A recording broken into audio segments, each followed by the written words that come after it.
Hello friends, hi everyone, welcome back to the channel. So today we are going to deal about handling more than two classes. Listen well, handling more than two classes. So when we deal with the class only two, when we are handling only with the two classes, that is meant to be binary class classification. Fine. Now I said handling more than two classes. So when we deal with more than two classes, that is said to be multi-class classification. Okay, so handling more than two classes in the sense it's a multi-class classification task. So now before entering into the topic deeply, first let me give you some clear definitions, like let me give you some clear clarity about the concept which we gonna go through with this video. So whatever the concepts, whatever the topics which are needed to understand this concept clearly, so I'll be giving you some clarity about those things. So firstly I just go on with clear definition and differences between the binary classification and multi-class classification. Then we get to know what is the topic we can understand clearly. Okay, so then I'll be getting into multi-class classification details. So now getting with the clear differences, firstly binary classification, as we already know, it just handled with only two classes, right? Here we handle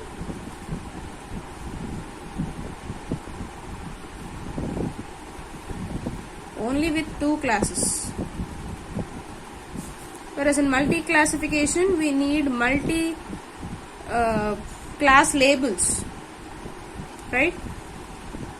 Now second one, as it handles with only two classes, it just need only one classifier model. Okay, requires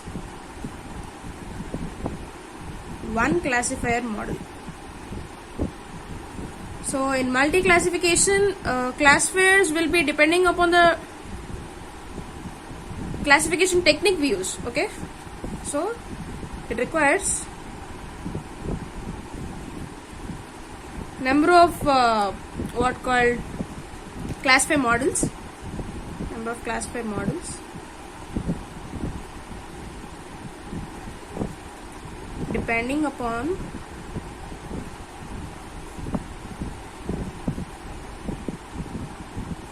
classification techniques we use.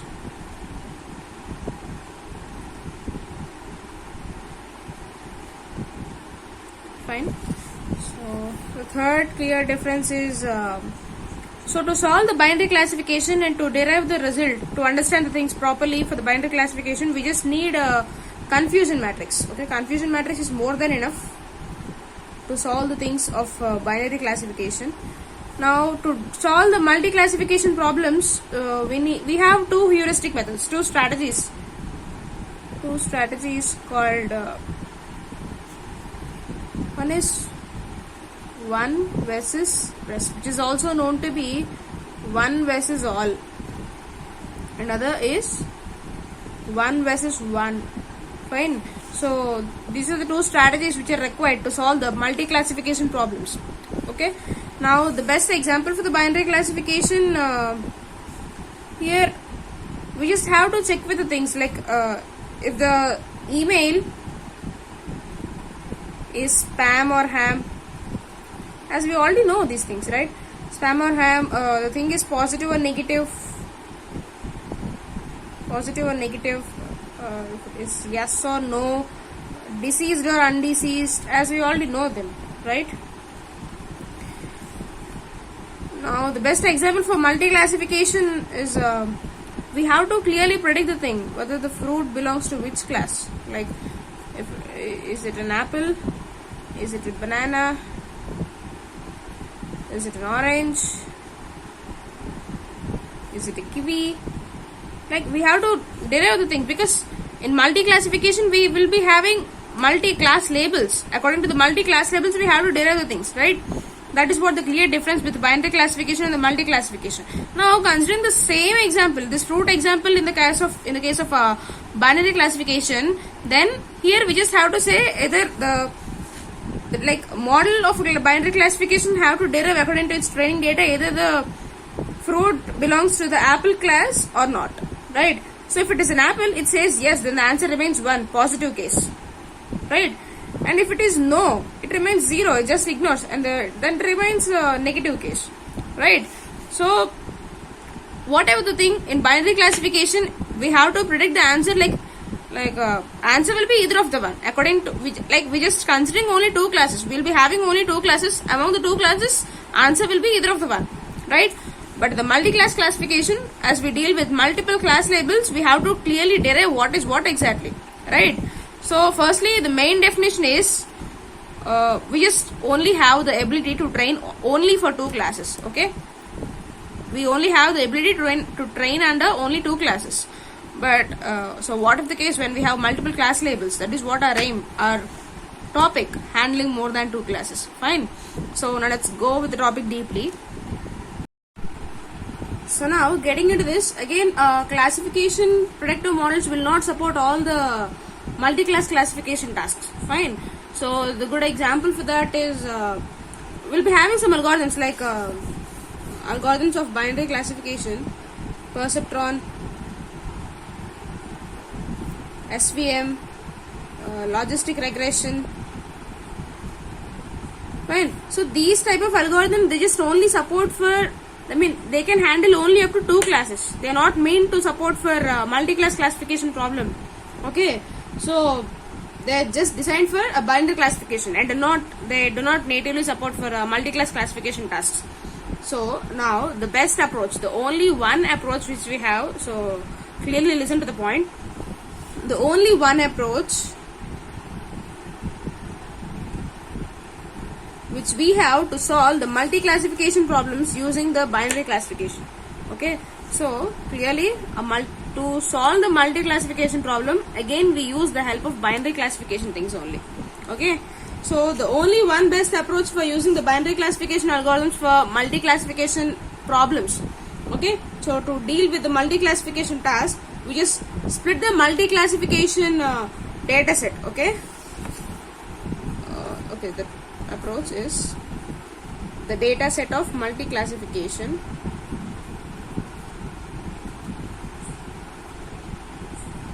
Okay, just assume this is a data set of multi-classification, and now this data set of multi-classification is again divided into number of, okay, some number of infinity,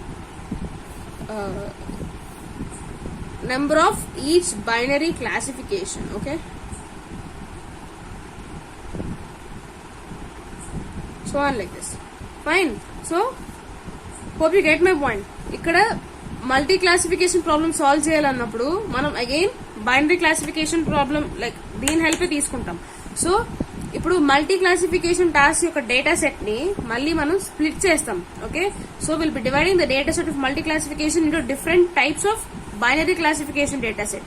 Okay, so then again each binary classification data set will be trained according to each model. Okay, so model on each in the sense, again two different approaches as we already know, one versus rest strategy and one versus one. That is what the approaches which we follow while dealing with the data set of multi classification which are split it into a different binary classification data sets. Fine. Okay, so now I just clearly define the one versus one and one versus rest strategies, and then we can clearly go with these examples. Okay, so now firstly dealing with the one versus rest. So when we deal with one versus rest, here what it goes, the like it involves in splitting, as I already said, will be splitting the multi-class data set into multiple binary classification problems. Okay, so a binary classifier is then again trained on each binary classification and predictions are made according to the model which can be predicted confidently. Okay, so now and in one versus rest we just have a thing like it will be just divided according to per class.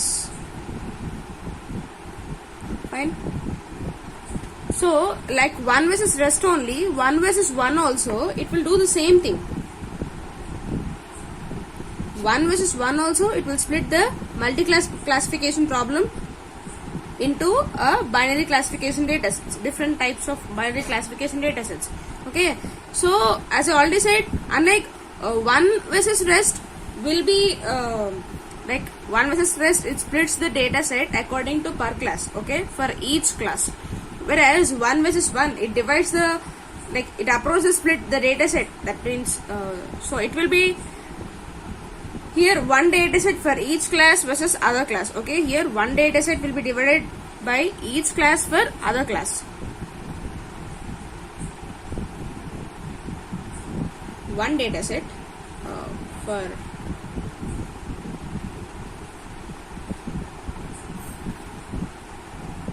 each class versus other class. Hope you guys get my point. Okay, I'll say it again. Both the things, one versus rest and one versus one, they both do the same thing. They just divide the data set of multi-class classification into number of binary classification data sets.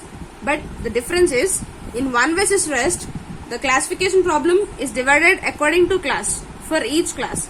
Okay, in one versus rest, the classification problem is divided per class, a single instance. Now, in the one versus one, the same dataset is divided into multiple binary classification dataset, but the dataset is divided according to each class versus other class. That means each class versus other class means each pair of classes. Each pair of classes. This is what the clear difference. Okay. So one versus rest, it deals with per class. That means the problem is divided according to per class. Here, a pair of classes is divided according to the rest of the dataset. Okay, so one dataset for each class versus other class. That means each pair of a class will be considered in the one versus one. That is what the clear difference. Now let's deeply understand this one versus one and one versus all classification details. So firstly, dealing with one versus all. So here in the one versus all classification, assume we have n number of classes. Okay, n number of classes. So then A1, A2, A3, so on. We have n number of classes, right? As the name itself, it defines one versus all, right? That means only one class will be considered as negative. Sorry, one class will be considered as positive, and the remaining all will be negative, right? Accordingly, so when if we calculate for A1, then A1 will only be the positive, remaining all will be negative. Or if we calculate for A3, then A3 will only be the positive, remaining A1, A2 and rest of all will be negative. Similarly, if we calculate for AI, so the possible incomes for all the AI, they remains positive and the rest of all it remains negative. Okay. So now when we deal with the n number of classes data set, okay, then so for the n class instances of data set, n class instance data set, we must have to generate n binary classifier models also. Okay, we must have to generate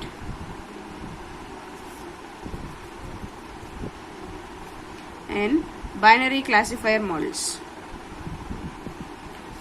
Okay, so now when we go with this point, then it is very clear that the number of classes, okay, the number of class labels present in the data set, that has to be equal to the number of generated binary classifiers.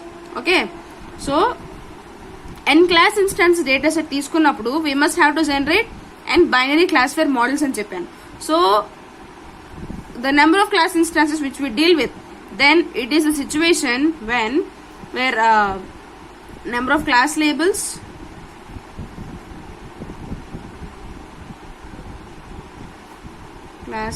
have to be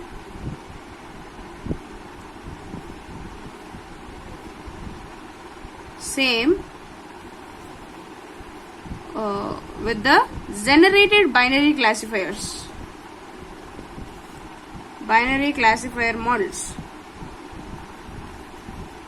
Fine. So this is how the proper order of one versus all. So when we go on with this order, then we have to train our model as a k-1 model. Okay. So when we go in order in the sense it's a symmetric case, right? Symmetric. Then accordingly we have to train as a k-1 models. Now let's deal with 1 versus 1. So the 1 versus 1, as I said already, we have to consider pair of classes, right? pair of classes. So this is per class. So as we deal with the pair of classes, then classes in the sense we have so A1, A2, A3, right? So then we'll be having A1, A2 as a single instance as a pair. This is one pair, and A2, A3 will be the pair, and A1, A3 will be the pair, right?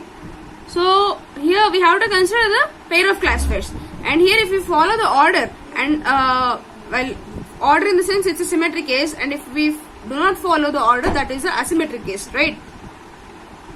So symmetric, let's say in the symmetric manner, that is so if C1 and C2, sorry, A1 and A2, sorry, symmetric, that means ordered case in the sense, then A1 and A2 pair will be equals to A2 and A1 as well. Okay, similarly, so this as an asymmetric case, then A1 and A2 will not be equal to A2 and A1. Similarly, A2 A3 will not be equal to A3 A2. A1 A3 will not be equal to A3 A1. Okay, so symmetric case means A1 A2 will be equal to A2 A1, and asymmetric case means just they were swapped. The values will not be equal. Okay, so when we follow this symmetrically, when we follow this 1 versus 1 in an order symmetrical way, then we have to train our model as k into k minus 1 by 2 model. Okay, in a symmetric case. And if we follow asymmetric case, then we have to train our model as k into k minus 1 models. Okay, so this is how we can deal with 1 versus 1 and 1 versus all. So simply in simple terms, 1 versus rest means one class separates all of the remaining classes. Okay, 1 versus rest in the sense one class separates all the remaining classes.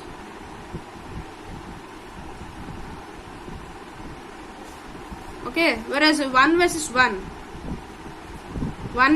here, each pair is considered as a single class pair. Okay,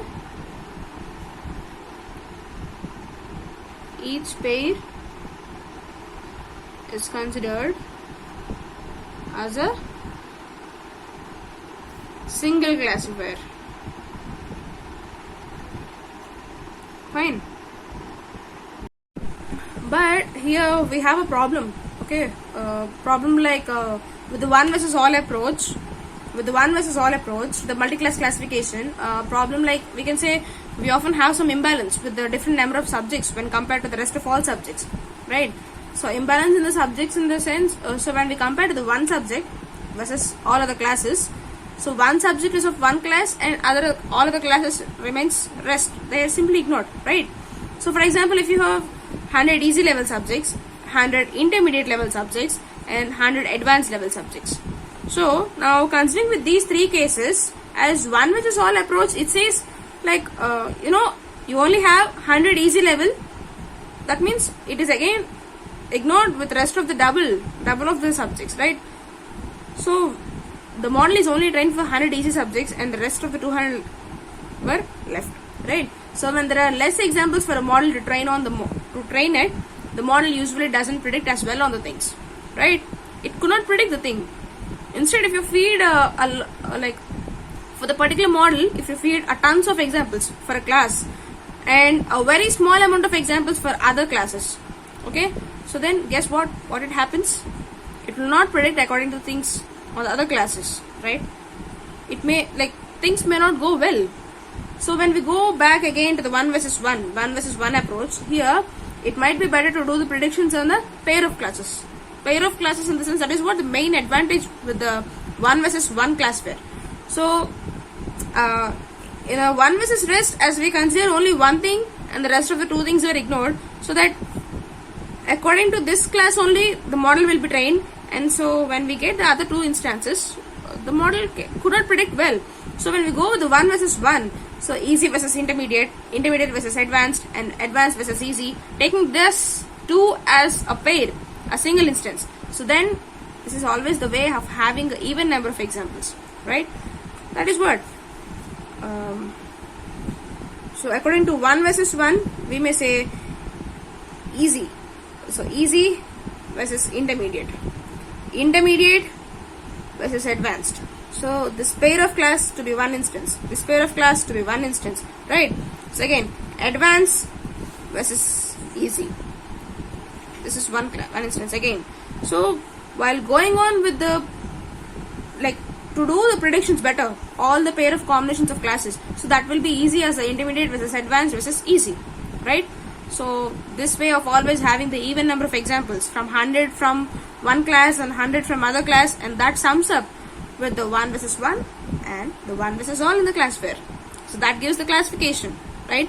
So this is how we can deal with.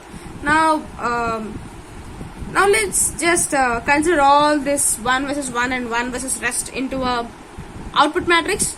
So that will be even more good format to understand. So why do we consider this matrix means, as I said, in a multi-classification problem is again divided into multiple binary classification tasks, right? So in this case of matrix, each column is considered as each binary classification task, okay? In the matrix, each column is considered as a binary classification task, right? So initially they contains only 3 values. Let us consider 3 values of positive 1, 0 and negative 1.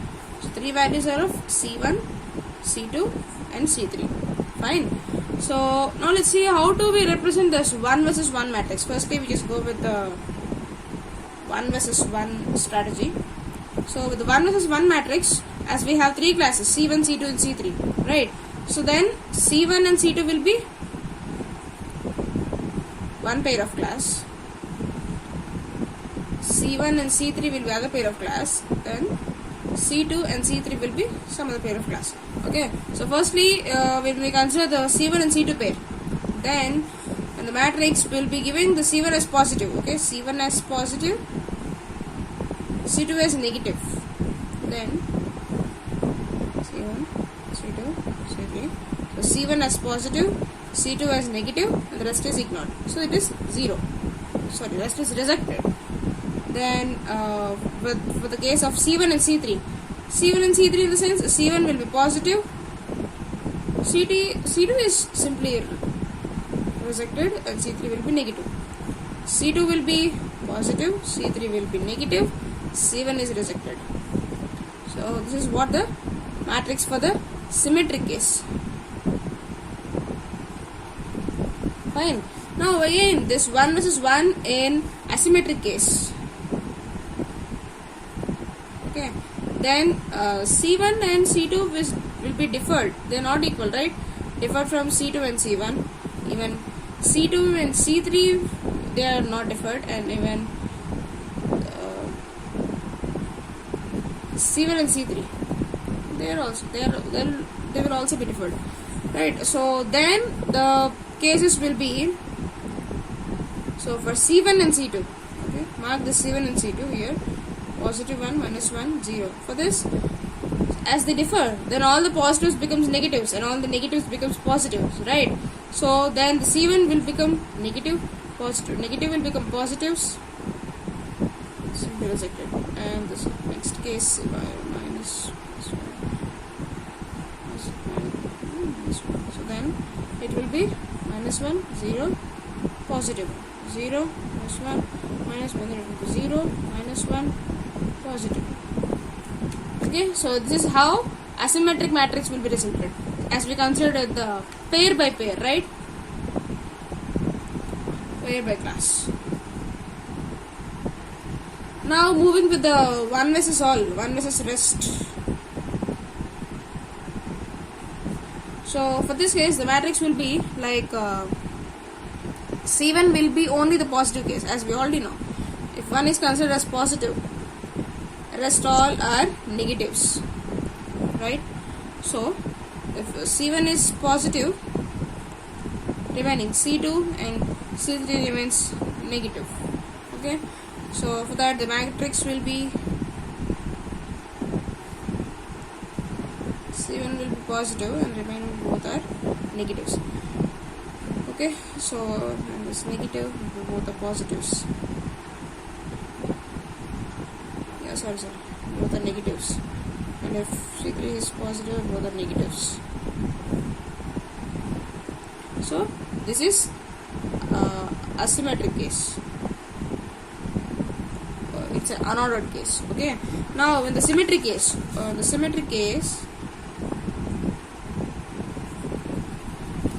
then C1 and C2 and C3. So here C1 will be a single pair. So when we take C1 as a class, then C2 and C3 both will remain as 1. Okay. When we consider C1, C2 and C3 both will remain as 1. When we consider C2, only C2. Okay.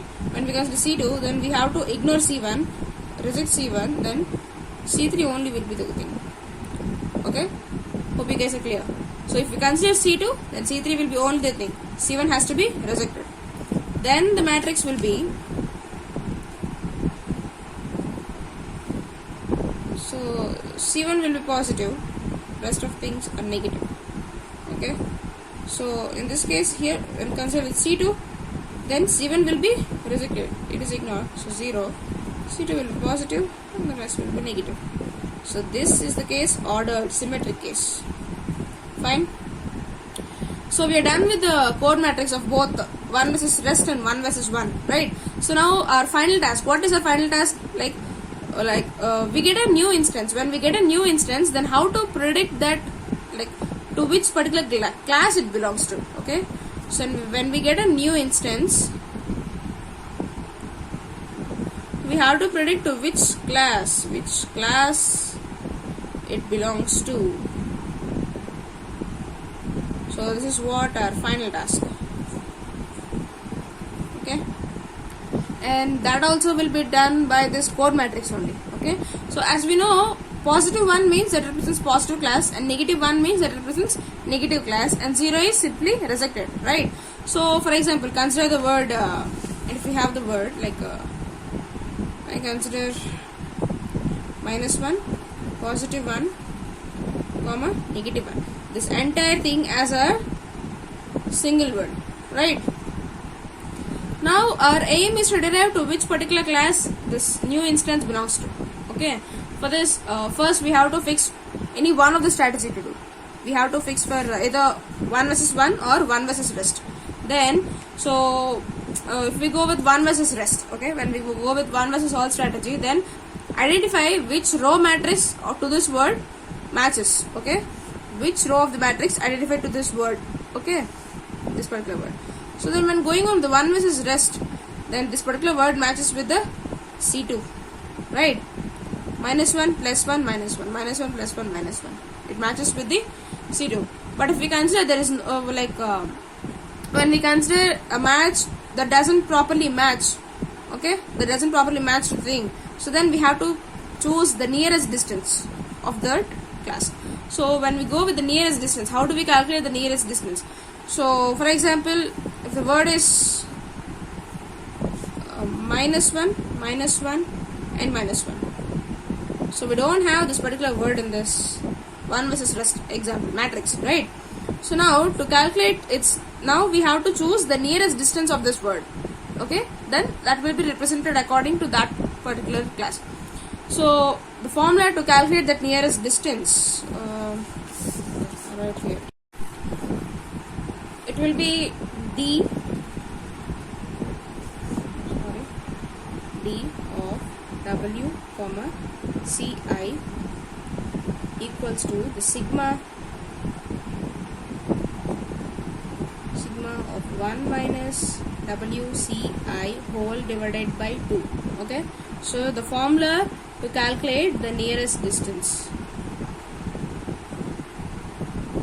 Okay, nearest distance to that word, that will be D. D means the distance of W, it means the instance that what we are checking for. Okay, sorry, instance of what we are checking, and the Ci will be all the rest instances present in the matrix. Okay, all the instances present in the matrix. So this gives equals with the summation of 1 minus WCI whole divides by 2. So now when we calculate the WC1, WC3, WC2, okay, so WC1, WC2 and WC3, when we calculate from among all these three, which gives the minimum value, which one gives the minimum value, okay, so that is our nearest distance to our word. Fine. So the minimum value gives the nearest distance to our particular word. So till now, in the case of WCI, if so the WCI, if W is positive and the CI represents negative, okay, then we can directly say the result will be positive 1. Okay, if one is positive and one is negative, then directly the result will be positive 1. And if from both of these any of the thing which gives 0, okay, if W represents 0, then respective to other, that means the second entry, right, respective to the second entry, the result will be directly half. Fine. Either of the things gives positive and negative, then the result will be plus 1. If any of the thing gives 0, then irrespective to the second entry, the result will be half. Hope you guys get my point. Now till now we have done with the 3 class pairs, right? We have done with 3 class pairs, C1, C2 and C3. So what is the case when we have 4 class pairs? C4. Okay, so now let's see that case. So when we have 4 class pairs, then 2 class pairs C1 and C2 will represent positive, and next C1, C3 and C4 will represent negative. Okay, 2 class pairs gives the positive class and 2 class pairs give for negative class. This means with all the 3 classes, when we simply have the 3 classes, then so the 3 classes C1, C2 and C3. So if C1 will be positive, then the rest of the 2 will be negative, right? If C2, C3 are positive, then C1 will be negative, right? So when we deal like this type of approach, this also leads to failure. Okay, so this leads to failure. Then it becomes different. Like it becomes very difficult to find out the nearest distance word. Okay, not about nearest distance. It becomes very difficult to find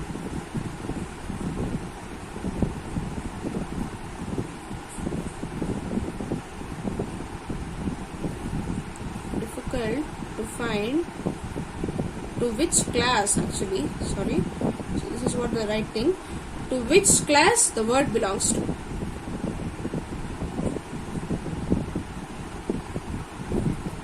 Okay, so in that case, when we calculate with the binary classification, so that so we can calculate some scores, right? So doing with the scores, if, as we already know, a positive score represents positive class, and negative scores represents negative class, right? Then also we'll be calculating margin along with the score. Okay, so now when we consider the margin, then the formula will be Z. Okay, Z will be the margin. For that we'll be calculating S with CJI. This is our margin formula. Scores with the classes. Okay, then so based on the margin score, Also, when we get the margin score, so based on the margin score, if it is positive, if it is positive, then it is said to be correct prediction. If it's negative, it is incorrect prediction. Fine. And these type of all the things are fed as a loss function. Yes guys, we are done with today's video. Hope you guys clear with the video, and still if you have any doubts, please feel free to comment me below. Sure, I'll be answering for you over there. And clearly I have given the differences between binary classification and multi-class classification. Then we have discussed with the fruit example. Then we come across how to deal with the handling with more than 2 classes, multi-class classification task. Then we came across 2 strategies, 2 heuristic methods known as 1 versus rest and 1 versus 1. 1 versus rest is also known to be 1 versus all. So in 1 versus rest, we consider 1 as positive and the remaining will be negative. So that will be a case where we can't solve the problem. So when we go with the 1 versus 1, that will be the advantage. So when here they will be dealing with classes, a pair of class. So in 1 versus rest, we'll be dealing with per class. In 1 versus 1, we'll be dealing with pair of classes, and that gives an even number of examples to train the model to give the classification, like to predict the classification things properly, right? So this is how the classification matrix, the 1:1 or 1 versus rest and 1 versus 1 matrix will be going on, and then how the ups and downs goes on with the symmetric and unsymmetric cases. Okay, so hope you guys like the video. So please like, share and comment. Thank you.